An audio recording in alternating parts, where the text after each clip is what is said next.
Bapak, Ibu-ibu sekalian, syukur kehadirat Allah dan rahmat nikmatnya sehingga hari ini kita masih bisa mengikuti kajian tausiah Ramadan di hari yang berapa ya?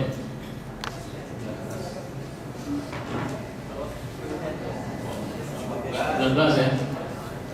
Hari 19. Soalnya untuk kajian hari ini masih meneruskan topik yang lalu, Sirah Nabawiyah yang disampaikan oleh Ustaz Budi. Seperti biasa Ustaz, waktu karena mungkin ini pertemuan yang keempat ya, masih ada satu lagi. Nah, besok ada satu lagi. Jadi kemarin kalau dari Ustaz sekarang sampai materi setelahnya dipending di hari terakhir. Ya, jadi untuk hari ini tausiah akan sampai jam 1. Sekarang Ustaz mempersiapkan waktu untuk bisa. Bismillahirrahmanirrahim. Assalamualaikum warahmatullahi wabarakatuh. Alhamdulillah hamdan katsiran thayyiban mubarakan fihi kama yuhibbu rabbuna wa yarda. Asyhadu an la ilaha illallah wahdahu la syarika lah wa asyhadu anna Muhammadan abduhu wa rasuluh. Allahumma shalli wa sallim wa barik ala Muhammad wa ala alihi wa sahbihi ajma'in. Rabbana taqabbal minna innaka antas samiul alim wa tub alaina innaka antat tawwabur rahim. Allahumma ansur ikhwanana mujahidin fi Filistin amma ba'd. Sesuai bagian rahmat Allah Subhanahu wa taala, kita lanjutkan sirah nabawiyah kita. Tentu hanya tinggal 2 pertemuan hari dan esok, karena hari Jumat sudah itikaf ya. Jadi hari ini dan besok hari Kamis, Jumat sudah itikaf. Tentu dan besok pertemuan terakhir tanya jawab ya. Jadi kan hari ini tidak masalah, ini anggaplah sebuah mukadimah untuk sirah nabawiyah. Bukan saya sudah sampaikan di awal tentang semacam pandangan umum dari Rasul lahir sampai Rasul wafat, dan saya sampaikan di pertemuan awal sudah kita punya gambaran. Sebelum saya sampaikan sekedar mengupdate apa yang tidak terupdate di negeri ini tentang Gaza yang sedang bersinar di baru beberapa hari. Dan sebenarnya Israel memang bunuh diri. Dia bunuh diri ketika melakukan perang di bulan Ramadan. Karena dalam sejarah muslimin Ramadan itu banyak menghadirkan kemenangan. Dan Selasa kemarin di komando Yunus Mesir, Israel sudah mengajukan perdamaian sebenarnya. Hamas mengatakan kali ini kami yang menang, sehingga kami tidak mau damai. Kita mau sesuai perjanjian kami yang buat. Karena semua dunia internasional terkejut dengan munculnya drone pesawat tanpa awak milik Gaza yang tidak diduga setahun lalu. Ketika ada teman-teman yang ke Gaza, itu ada teman-teman diajak ke tempat sekolah. Dan tempat sekolah itu milik Yahudi, sekarang dikuasai oleh Zionis. Sekolah itu berbatasan, dan teman-teman Hamas punya jadwal rutin mereka ribat itu bertahan di sana untuk jaga perbatasan. Itu kalau lewat, karena yang namanya pesawat tanpa awak itu setiap saat lewat, fungsinya di hari biasa itu untuk memotret kegiatan. Jadi kadang harus dari mulai satelit sampai drone yang dekat. Biasanya teman-teman Hamas itu hanya masuk ke dalam tanah kayak tikus itu hilang sesaat, langsung hilang. Jadi kalau ada tamu-tamu yang datang itu biasanya diajak di waktu yang aman biasanya. Karena mereka tidak mau tamu-tamunya, kalau kayak kita apa gitu kan, kita lari aja ngos-ngosan. Makanya kita dilindungi, jadi dicarikan waktu aman.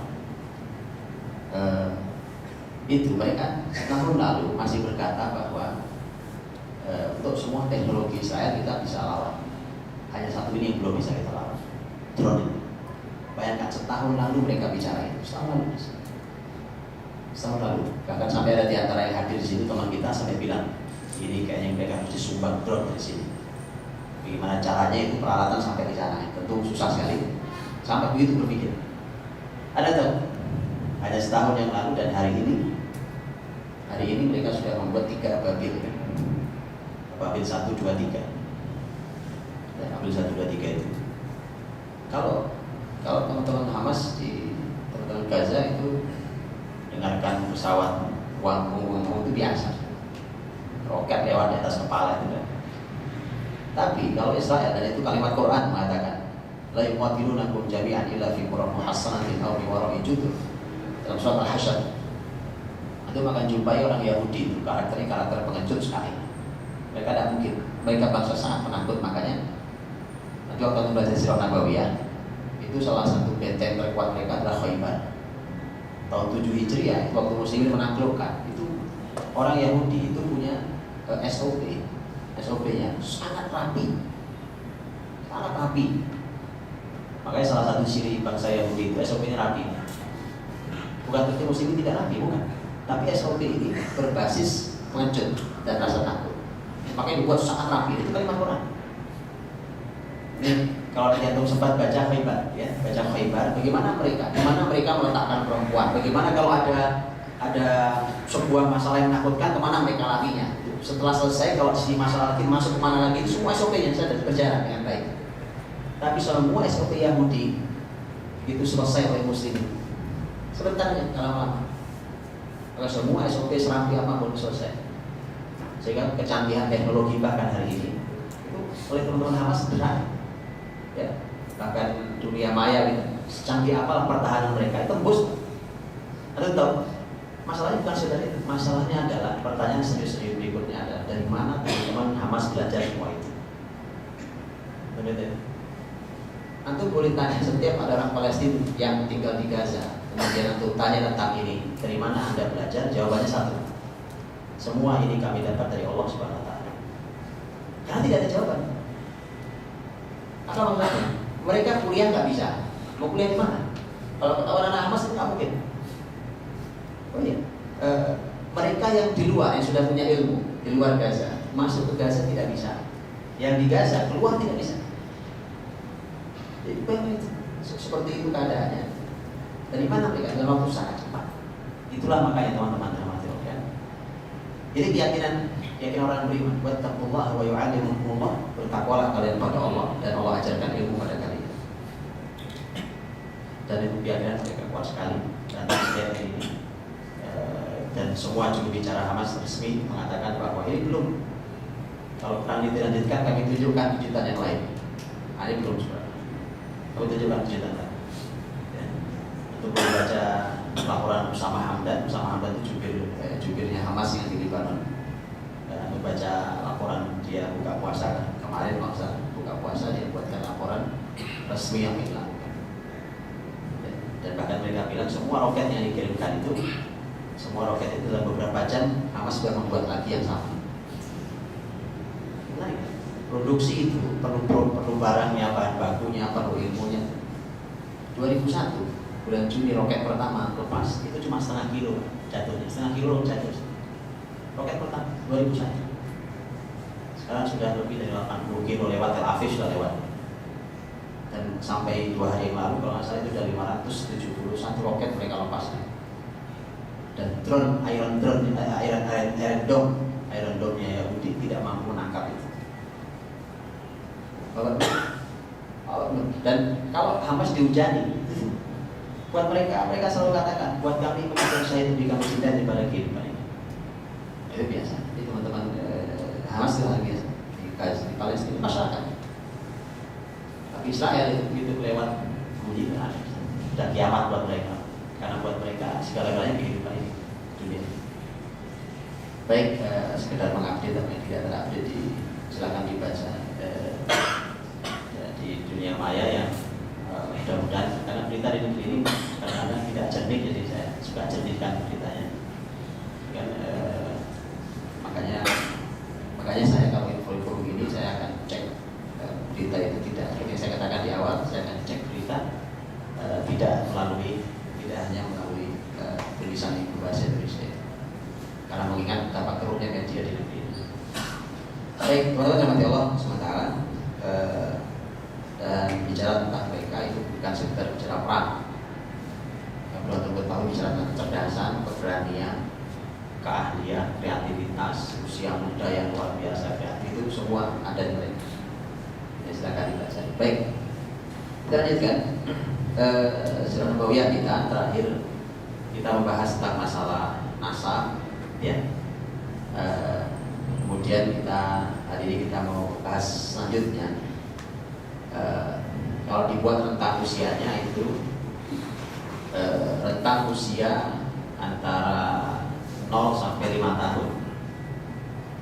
Rentang 0 sampai 5 itu adalah rentang usia di mana Muhammad SAW yang masih usia kecil itu diasuh di perkampungan Bani Sa'ad. Perkampungan Bani Sa'ad itu perkampungan Halimatus Sa'diyah. Dan ini ada pelajaran mahal buat kita di sini, terutama untuk mereka-mereka yang masih punya anak di usia 0 sampai 5 tahun. Karena usia 0 sampai 5, usia dasar sekali itu, kita nyebutnya balita ya, bawah 5 tahun. Kalau bapaknya balita juga, bawah 50 tahun ya bapaknya. Balita ini menjadi satu fondasi apa yang terjadi di kemudian hari saat usia-usia kita ini tidak pernah lepas dari pengaruh usia 0 sampai 5 tahun. Itu usia sangat fondasional sekali, sangat fondasi. Mereka yang bermasalah mendidik di sini nanti akan kerepotan mendidik di usia setelah. Bukan tidak bisa juga, bisa. Tetapi akan sangat kesulitan. Hari ini, teori ini kemudian didukung oleh penelitian hari ini. Jadi penelitian biar letak di belakang saja, menguatkan apa yang disampaikan oleh syariat. Bahwa ternyata gitu, tanyakan nanti kepada ahli otak. Saya pernah seminar bersama dengan ahli otak di Kementerian Kesehatan Pusat, bahwa ternyata ini otak anak kita nih usia ada disebut dengan sinapsis otak ya. Jadi kalau pohon itu kayak ranting, jadi pohon sinapsis itu kayak ranting-ranting ini, serabut otak. Itulah yang membuat anak jadi cerdas. Semakin rimbun pohonnya, gitu, semakin rimbun sinapsis itu, maka itu anak semakin baik. Yes, semakin cerdas, semakin gersang, kering, kerontang, kalau sedikit itu banyak yang putus. Nah itu yang masalah. Masalahnya adalah ini nih tumbuhnya itu ternyata sangat sebentar pertumbuhan itu. Dia ternyata hanya usia 0 sampai 2 tahun itu usia sangat penting. 0 sampai 2 tahun usia sangat penting usia itu. Yang usia ini usia 0 sampai 2 itu ternyata kalau dalam Islam adalah usia milik ibu seutuhnya. 0 sampai 2 milik ibu seutuhnya. Karenanya Quran di Al-Baqarah 233 Allah berfirman, wal walidatu yurdi'na auladahunna haulaini kamilaini liman arada ayyutimma radha'ah. Para ibu, coba bayangkan lihat kalimat ini, para ibu menyusui anak-anaknya 2 tahun sempurna bagi yang menyempurnakan susuan. Kalimat ayat ini menarik. Wal walidatu yurdi'na, walidat itu ibu, yurdi'na itu para ibu yang menyusui, auladahunna anaknya ibu-ibu itu. Coba sampai 3 kata itu bapaknya gak ada semua. Padahal kan gak mungkin anak tanpa bapaknya. Mesti ada bapak, jadi sampai begitunya. Kenapa? Saking Allah yang tunjukkan ini hari milik ibu. 0 sampai 2 tak pernah ada lagi hari seperti itu yang dimiliki oleh ibu. Baru bapak gimana tugasnya? Kalimat setelahnya, setelah jauh. Wal walidatu yurdi'na auladahunna haulaini kamilaini liman arada ayyutimma radha'ah. Sepanjang itu tuh baru muncul bapaknya. Itu pun tugasnya, wa 'alal mauludi lahu rizquhun wa kiswatuhun bil ma'ruf. Bagi bapaknya tugasnya adalah memberikan makan dan pakaian yang baik. Buat ibunya, tentu juga buat anaknya. Ya, memberikan makan dan minuman. Jadi anak itu bersentuhannya langsung dengan ibunya. Itu usia ibu. Usia itu usia luar biasa istimewanya. Inilah yang menyebabkan banyak gagal rumah tangga hari ini. Usia ini 0 sampai 2 ya. Saya tidak tahu di perusahaan mana ada cuti 2 tahun. Kan nyusui Pak. Lihat, saya tunjukkan kalimat. Ini bukan ASI. Hari ini yang digembar-gemborkan baru ASI. ASI itu masih belum lebih istimewa Islam punya. 2 tahun kan baru muncul juga PBB dengan WHO dan UNICEF-nya itu muncul 2 tahun, ternyata 2 tahun sempurna ya kan. Kemudian dikampanyekan ASI eksklusif 6 bulan. Kemudian ASI dan ASI. Pada Quran bukan ASI bahasanya. Quran bahasanya menyusui. Anda tahu bedanya? Tahu beda ASI dan menyusui? Ya, tepat. Kalau ASI itu bisa dipompa hari ini, ditaruh di kulkas, ibunya pergi, betul? Itu beda. Dan Quran tidak bicara kayak susu ibu, tapi Quran bicara yurdi'na. Yurdi'na itu menggunakan fi'il mudhari'. Fi'il mudhari' itu setiap hari. Setiap hari yurdi'na. Itu fi'il mudhari' kata kerja bentuk sekarang dan yang akan datang dan terus berkelanjutan. Dan itu bahasanya adalah yurdi'na. Yurdi'na artinya menyusui, bukan ASI. Menyusui. Bisa jadi tidak ada susunya mungkin. Ini sudah mulai habis mungkin, betul Pak? Mungkin sudah mulai habis atau bahkan habis. Menyusui. Ini baru satu konsep kecil Pak. Konsep kecil itu maksud saya baru satu kalimat yang belum. Ini konsep sangat besar.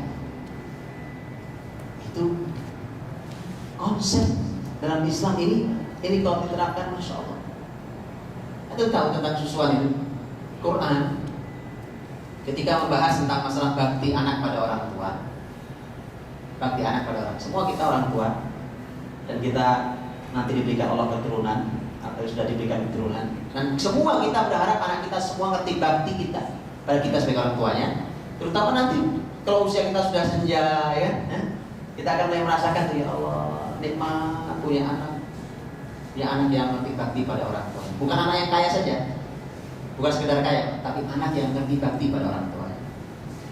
Kan orang sudah tua itu Pak, makan sate terbatas ya kan? Ya, makan sop terbatas juga ya.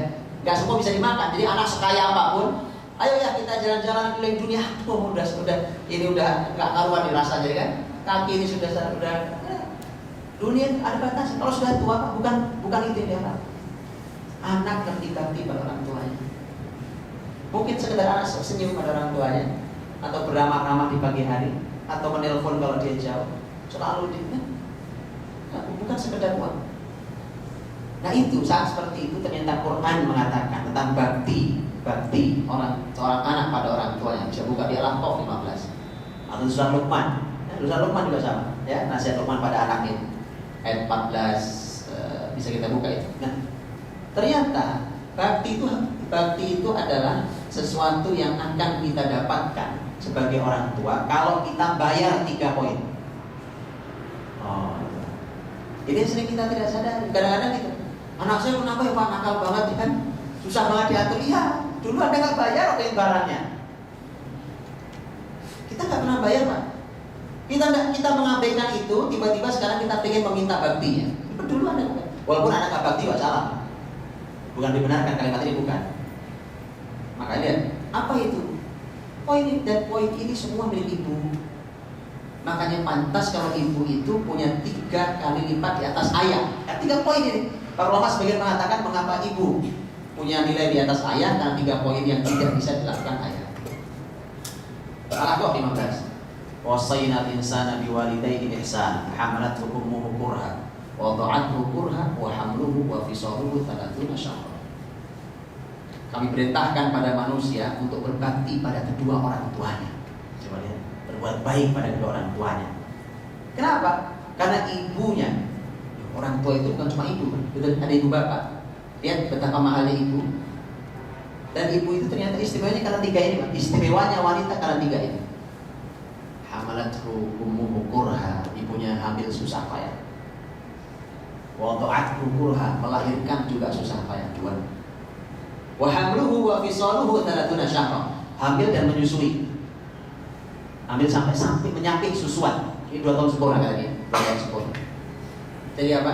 Hamil, melahirkan, menyusui sampai 2 tahun sempurna.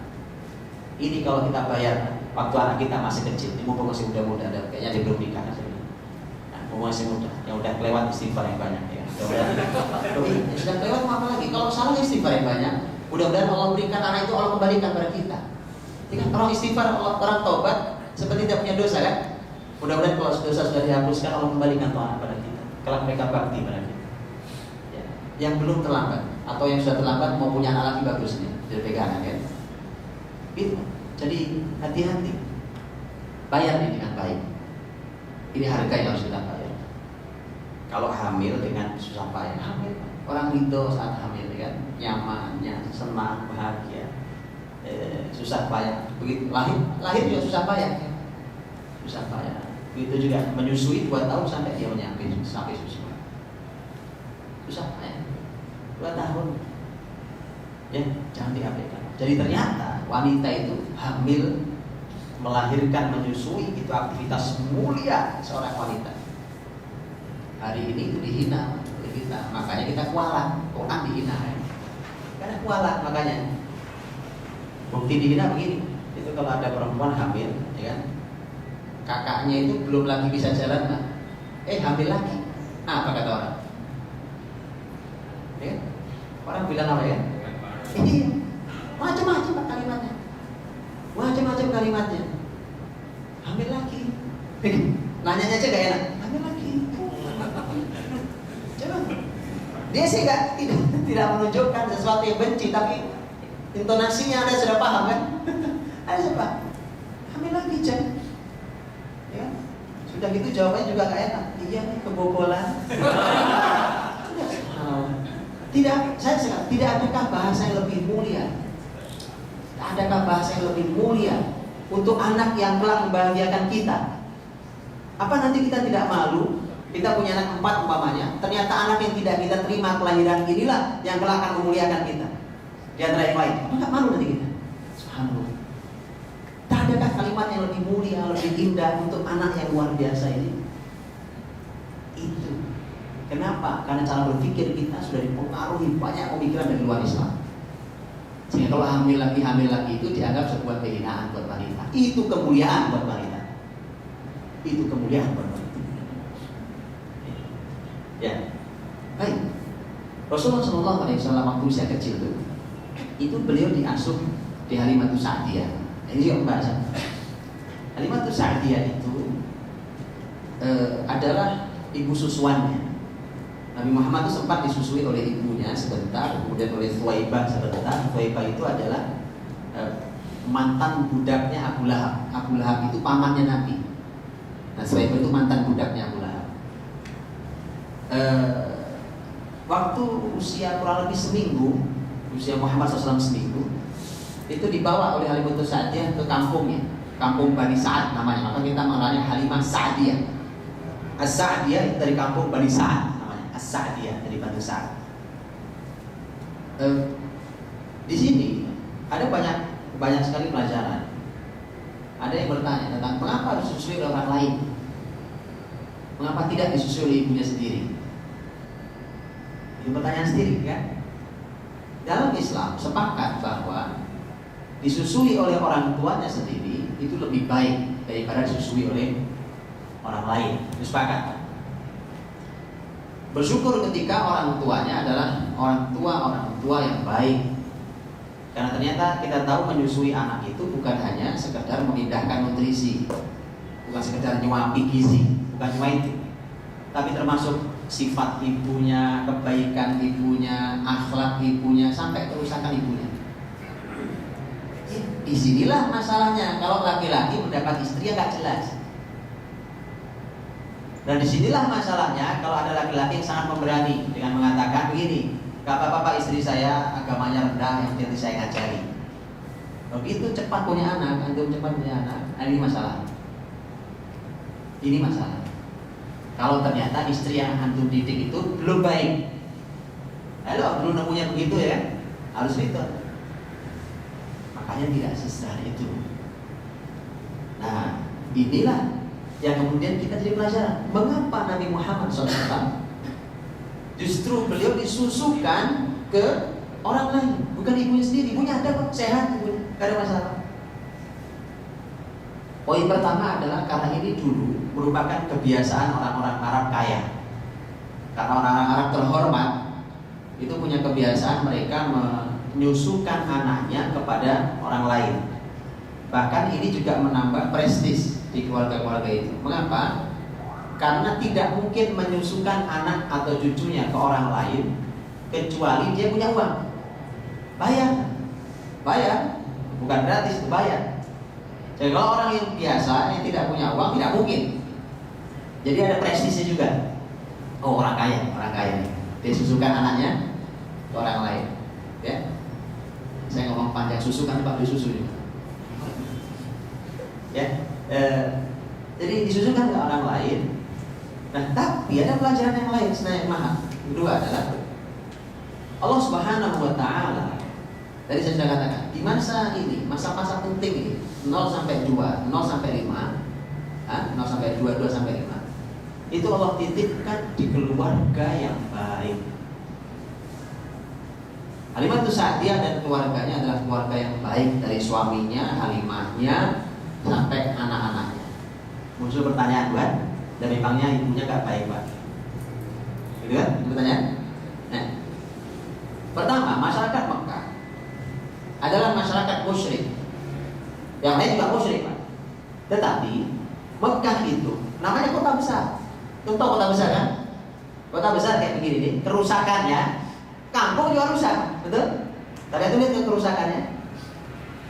Apalagi saat itu tentu tidak ada televisi yang orang menyebar, atau tidak ada handphone kita yang internet bisa menyebar dengan sangat cepat. Maka di kampung itu sangat kecil masalah. Adapun di masyarakat kota besar seperti masyarakat Mekah, maka kerusakan itu luar biasa masalahnya, kemusyrikan dan yang lainnya. Ditambah satu lagi tambah adalah bahwa para ulama sirah yang lebih kuat pendapatnya adalah bahwa ibunda Nabi Shallallahu Alaihi Wasallam meninggal dalam keadaan tidak beriman. Pendapat yang lebih kuat. Apa dalilnya? Dalilnya adalah hadis yang sahih ketika Rasulullah SAW bercerita. Beliau cerita sendiri bahwa nanti ketika beliau sudah jadi nabi, beliau berkunjung ke makam ibunya bersama para sahabat. Jadi para sahabat Rasul waktu pulang dari sebuah tugas, beliau melewati makam, berhenti di situ. Nabi berhenti, minta sahabat semua berhenti. Sahabat tidak tahu ini makam siapa. Nabi berhenti. Nabi nggak cerita juga. Nabi menangis sampai sahabat mengatakan belum pernah kami melihat Rasul menangis seperti ini. Kemudian ditunggu oleh sahabat sampai Rasul selesai. Rasul menangis di situ. Begitu selesai baru sahabat bertanya, Rasulullah makam siapa? Kata Nabi, ini makam ibu saya. Kenapa saya menangis? Tadi saya minta izin pada Allah 2 hal. Yang pertama, saya minta izin agar saya bisa mengunjungi makam ibu saya. Yang kedua, agar saya bisa memohonkan ampun bagi ibu saya. Aku diizinkan yang pertama, tidak diizinkan yang kedua.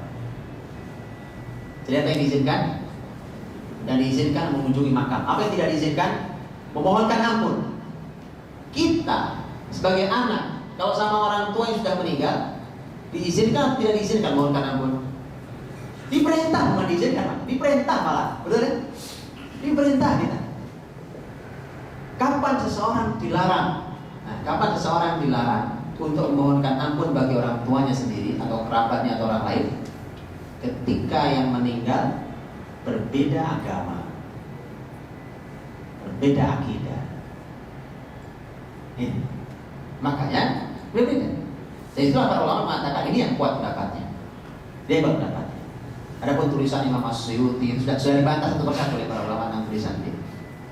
Adapun mengatakan ibunya beriman, ibu tidak beriman. Ibunya punya nasab mulia, tapi tadi Nabi sendiri katakan kalau apalagi Nabi SAW bahkan ke orang lain saja punya hak untuk nyakuatnya mendoakan ya. Ya, dan doa Nabi SAW makbul. Ternyata Nabi SAW tidak diizinkan mendoakan ibunya. Dan itulah yang kemudian ini bahwa dengan inilah maka beliau meninggal Aminah meninggal dalam keadaan musyrik. Ada yang bertanya, itu kan zaman belum ada agama. Saya bilang itu zaman Rasulullah SAW sudah menyebut beberapa orang yang di sana dikategorikan ini adalah orang-orang dalam kelompok Al-Hanifiyun namanya. Ini kelompok musyrik, ini kelompok ahli kitab. Sudah ada. Bagaimana Nabi SAW menyampaikan bahwa Zaid bin Zaid itu sahabat Nabi, Zaid itu bapaknya. Zaid itu meninggal, Nabi belum jadi nabi, tapi Nabi katakan pada anaknya, pada Zaid, ayahmu di surga. Loh, kalau tidak punya agama, kok Nabi memvonis surga? Ya, karena saat itu ada masyarakat di kota terutama atau masyarakat yang punya ilmu. Nah, mereka dapat informasi itu. Ini informasi ilmu. Maka dari itulah mereka bertanggung jawab.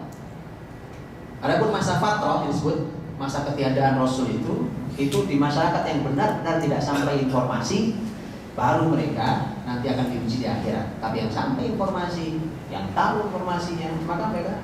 Dan saat itu ada. Bahkan kalau orang Arab, orang Mekah itu biasa pergi ke Syam, betul ya, dagang. Waktu dagang mereka ketemu pendeta, ketemu rahib, ketemu. Dan mereka mengerti. Bahkan ketika ditanya mereka tentang agama, mereka bilang ada agama namanya Millah Ibrahim, agama Ibrahim. Tetapi agama itu ajarannya sudah jarang yang tahu ajarannya. Yang ada adalah tinggal agama Yahudi, Nasrani yang sudah rusak. Tapi artinya mereka tahu ada itu, dan mereka bisa menjelaskan. Baik, disitulah maka Rasulullah SAW dari sini maka kita dapat pelajaran. Ternyata usia 0 sampai 5 itu adalah usia di mana Allah menginginkan agar pertumbuhan awal itu di tangan keluarga yang baik. Kok bisa dibilang baik Halimah? Ya, karena seluruh keluarga Halimah nanti masuk Islam waktu beliau jadi nabi. Artinya ada bibit kebaikan. Orang tidak mungkin dapat hidayah kecuali dia punya bibit kebaikan. Makanya Halimah, suaminya, anaknya itu nanti masuk Islam. Di zaman Rasulullah SAW mereka masuk Islam. Maka ini adalah orang-orang yang bertanggung jawab, orang-orang yang baik, punya bibit kebaikan dalam hatinya. Di mereka lah dititipkan Rasulullah SAW. Dan itu kemudian jadi pelajaran buat kita bahwa anak usia 0 sampai 5 hati-hati, tolong sangat dijaga. Kok itu adalah kepada siapa Anda titipkan. Maka kesalahan fatal kalau Anda menitipkannya pada orang lain yang tidak paham tentang pendidikan Islam yang baik. Itu usia yang sangat menentukan untuk berikutnya, 0 sampai 5 tahun. Dan Halimah Sa'diyah, Masya Allah, nanti kita akan lihat bagaimana tanggung jawab Halimah Sa'diyah dalam anak suami dan anak-anak. Ini teman-teman dirahmati Allah SWT. Ada banyak pelajaran juga dari keberadaan Nabi Muhammad di perkampungan Bani Sa'ad itu. Jadi 0 sampai 5 ya, 5, kurang lebih 4 sampai 5 tahun. Akadnya waktu diberikan ke Halimah Sa'diyah, sebenarnya akadnya itu kan hanya menyusui. Kalau menyusui itu 2 tahun harus dikembalikan. Kenapa sampai bisa ada perpanjangan waktu 4 sampai 5 tahun? Ya, perpanjangan waktunya adalah 2 tahun berarti. Yang totalnya sampai 45 tahun. Kenapa sampai seperti itu? Karena Halimah Sa'diyah dan suaminya berikut keluarganya merasakan betapa anak inilah yang membawa keberkahan. Dari mana dirasakan itu? Lihat anak itu, subhanallah. Anak itu kalau kita yakini sebagai sebuah keberkahan, jadi keberkahan. Tapi kalau dari lahir sudah tidak diterima tadi, kalimat gara-gara kebobolan tadi itu, dari lahir sudah tidak diterima. Anak ini, subhanallah, Muhammad SAW ini membawa keberkahan dari kecil. Halimah Sa'diyah bercerita sendiri, karena Halimah itu waktu datang ke Mekah, sebenarnya aslinya kan mereka nyari kerjaan. Jadi nyari kerjaan karena ada paceklik kering, kekeringan di Bani Sa'ad, kekeringan itu melanda sehingga tidak ada lagi makanan, sehingga mereka keluar kota besar yang banyak harta.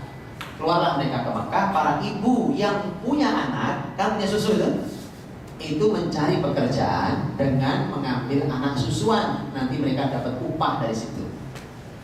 Maka Halimah datang dengan rombongan ibu-ibu yang lain dari Bani Sa'ad itu. Anak yatim ini, Muhammad SAW yatim kan? Yatim. Itu Halimah itu dari awal sudah bertemu tapi tidak minat. Dia cuma anakku, ini anak yatim, siapa yang bayari nanti? Kalau saya susui siapa yang bayari? Akhirnya kemudian diyakinkan sampai sore hari dia nyari sampai semua teman ibu-ibu yang lain sudah pulang. karena sudah dapat anak susuan, tinggal Halimah sama suaminya. Akhirnya suaminya bilang, bagaimana kalau kita ambil anak yatim itu? Siapa tahu dia membawa keberkahan. Dan ini konsep keberkahan dalam rezeki.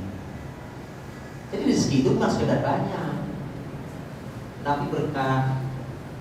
Kalau berkah itu Masya Allah, tahu definisi berkah? Berkah definisinya dua kata para ulama. Definisi pertama adalah kalau dia sedikit dia mencukupi, kalau dia banyak tidak membahayakan. Dua. Sedikit mencukupi. Kalau ini sudah banyak contohnya kan? Tanya orang, dan tidak satu orang, kita ketemu orang, Masya Allah, itu bapak pekerjaannya sangat biasa, gaji kita bisa tahu lah nih gaji paling berapa ya. Tapi anaknya sekian semua kuliah selesai, maunya. Ya kita kebayang itu berapa biayanya. Ditanya, Pak, bisa bagus Pak semua anaknya kuliah. Jawabannya kok dia tidak, itulah saya juga tidak tahu. Begitulah Allah kasih rezeki coba. Yang punya rezeki pun tidak tahu bagaimana ceritanya. Artinya sampai tuh anak selesai selalu ada jalan yang Allah berikan. Itu namanya sedikit tapi mencukupi. Kalau banyak tidak membahayakan. Jadi jangan dipikir teman-teman, banyak itu tidak membahayakan seperti sedikit membahayakan. Sedikit juga bisa bahaya kan? Sedikit tak cukup pula, itu bahaya juga. Tapi banyak itu juga ujian besar. Makanya buka surat Al-Fajr, ya. Fa'amal insanu idza mabtalahu rabbuhu fa akramahu wa na'amahu fa yaqulu rabbi akraman wa amma idza mabtalahu faqadara 'alaihi rizqahu fa yaqulu rabbi ahana. Ini dua pendapat yang salah di manusia. Jadi dua persepsi manusia yang salah tentang rezeki. Dua ayat ini. Orang yang kaya kata Allah yang diberikan rezeki yang banyak, dia berkata Tuhan sedang memuliakan saya.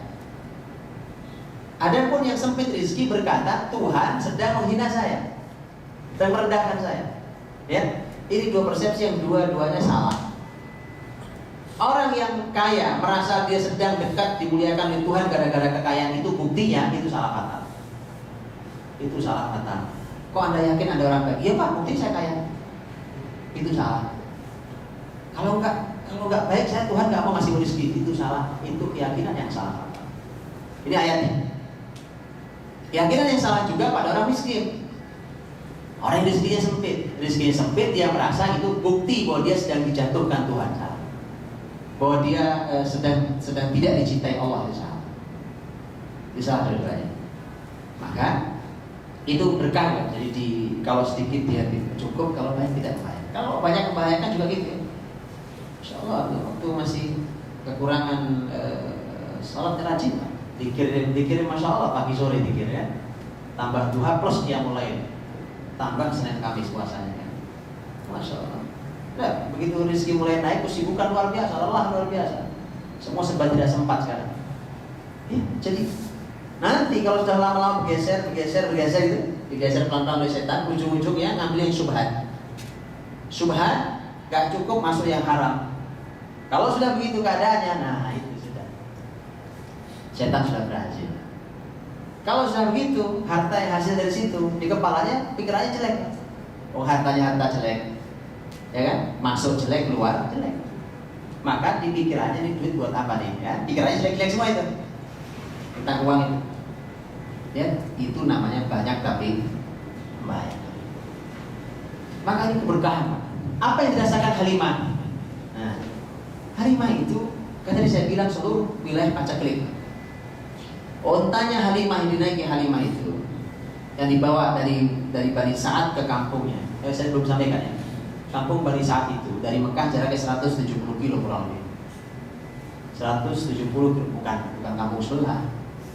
170 kilometer. Dari sini kemana ya?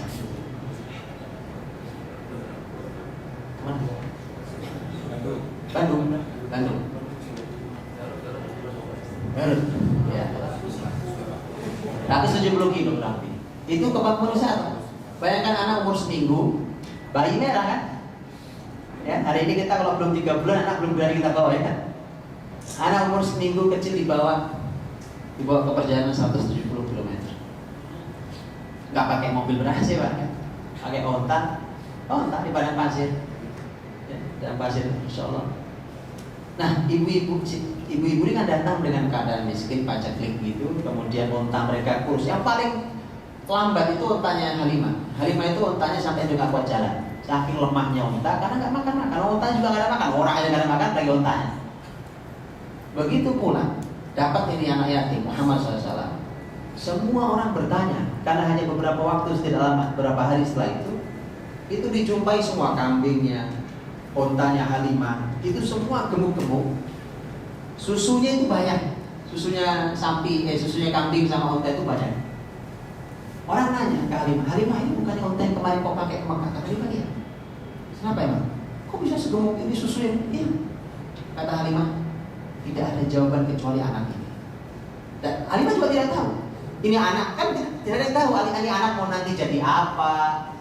Kalau semua orang tahu masa depan, Pak, semua orang minta ngambil anak yatim ini bukan? Itu orang pasti menghindari anak. Enggak, saya nggak mau anak langka ini aja anak yatim deh.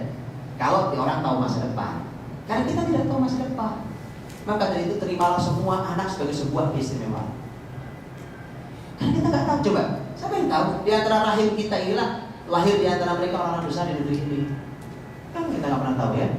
Anak yatim lahir dari Nabi Rasulullah Muhammad SAW.